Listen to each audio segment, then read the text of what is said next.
Je dirais que le secteur a pâti pendant quelques temps d'une image poussiéreuse, mais qui, de fait, sur le terrain, est relativement fausse.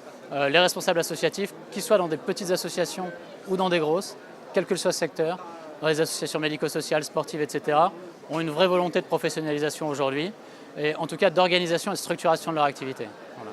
On le voit de plus en plus, et c'est aussi ce qui fait bouger le secteur, c'est qu'il y a de plus en plus de personnes qui avaient une expérience entrepreneuriale, business, de conseil, ou en tout cas une expérience privée, dans le privé, qui commencent à travailler en association et qui changent un petit peu la donne aussi et bousculent les habitudes, mais ça va dans le bon sens, je pense. Passer du secteur marchand au secteur associatif est loin d'être simple.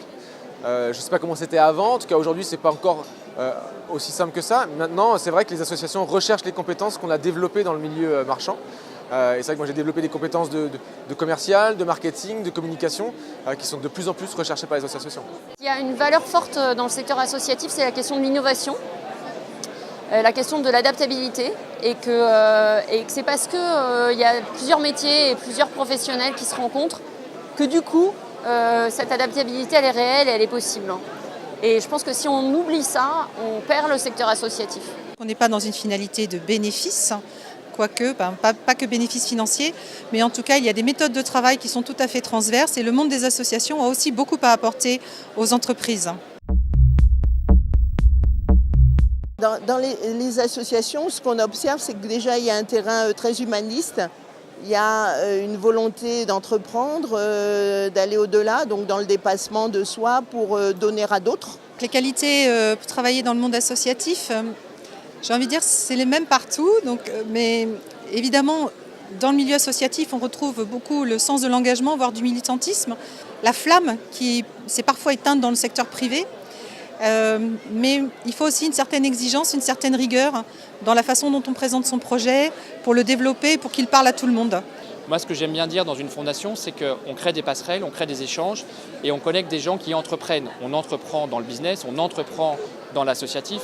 Et entreprendre ne veut pas forcément dire faire de l'argent. On entreprend sur un territoire donné, on se lance, on s'engage et on s'engage pour la même chose, un territoire, des valeurs, des objectifs. Et bien souvent, il y a plus de choses qui nous rassemblent, qui nous opposent. Évidemment, d'avoir en tout ça une très bonne aisance, j'ai envie de dire, relationnelle. Et par ailleurs, d'avoir des compétences de l'ordre de plus en plus stratégique, que ce soit dans la recherche de financement ou par ailleurs dans le management d'équipe de manière générale, ou j'ai envie de dire aussi dans la capacité toujours à valoriser davantage les impacts des projets des associations auprès d'une diversité d'acteurs avec un argumentaire et un cadre particulier évidemment. Si on sait qu'on est au service de jeunes enfants ou d'adultes en difficulté, c'est pas la même chose qu'être agent de service dans des bureaux, même si effectivement le contenu du métier se ressemble beaucoup. Il y a un engagement un peu différent. Et je crois vraiment que c'est ce qui fait la différence aussi pour le professionnel. C'est-à-dire que c'est pas juste un métier alimentaire, même si pour un certain nombre d'entre eux ça peut l'être. Je pense que ce qui fait la différence de motivation, c'est le sens pour lequel on est là. Quel que soit le secteur, une expérience dans le milieu associatif, qu'elle soit salariée ou pas, est extrêmement valorisée aujourd'hui. Même dans le privé d'ailleurs. Les personnes qui ont une expérience associative mettent ça de plus en plus en avant sur leur CV. Et disons, le milieu associatif attire de plus en plus de talents. On reste quand même la plupart du temps sur des structures assez petites.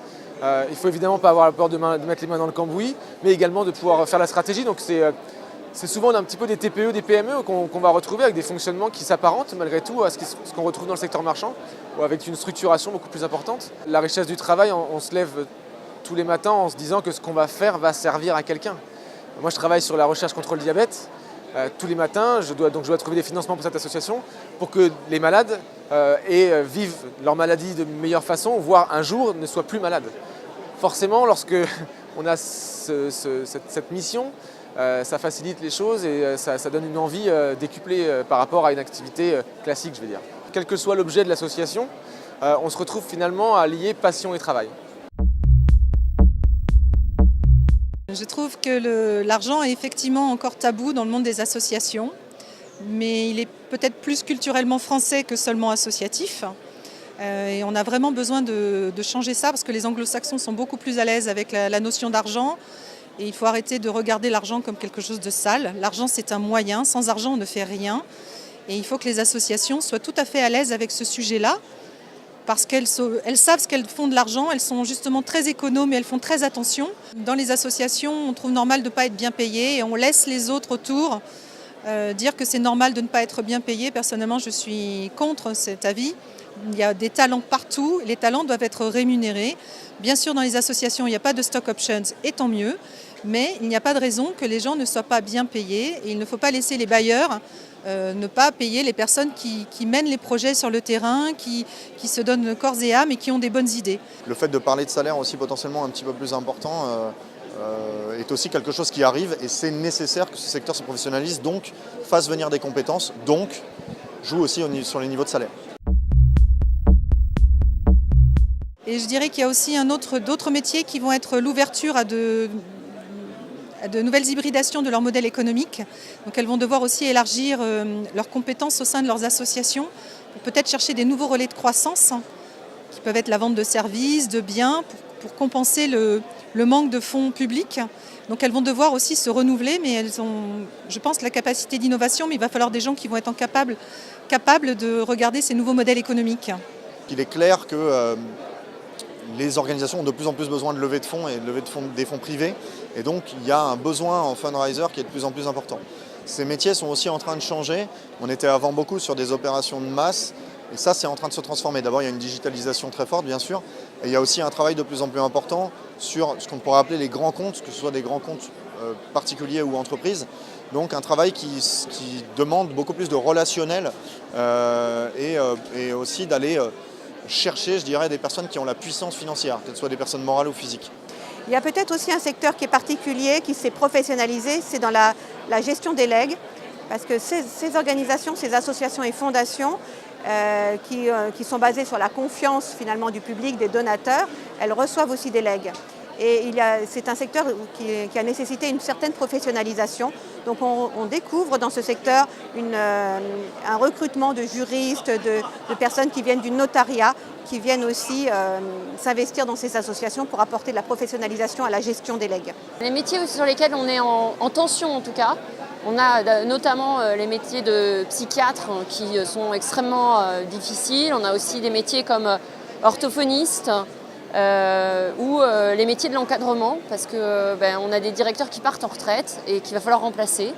Et comment la jeune génération est porteuse de l'engagement dans ce corps de métier-là. Il faut qu'on garde dans cette mutation notre capacité à nous adapter et à être dans une réponse de proximité, même si nos entités sont peut-être plus grandes et plus importantes. Je pense que le métier de demain, je parlais de grand maker, donc il n'y a pas de traduction française en tant que telle aujourd'hui, qui est ce métier de ce que j'aime bien de faiseur, en fait, de maker en anglais. Et c'est faire, c'est créer, c'est construire, c'est ça ce métier qui est intéressant. Je pense que le métier de demain, il sera évidemment dans une expertise très pointue dans le domaine de la fiscalité des associations par exemple ou de la levée de fonds, mais il sera aussi dans la capacité de relier des acteurs différents, d'identifier des acteurs qui ne travaillent pas forcément ensemble parce qu'ils ne se connaissent pas et d'être en capacité de réunir autour d'une même table des gens pour un projet donné. Et je pense que ça, c'est une grande force pour demain.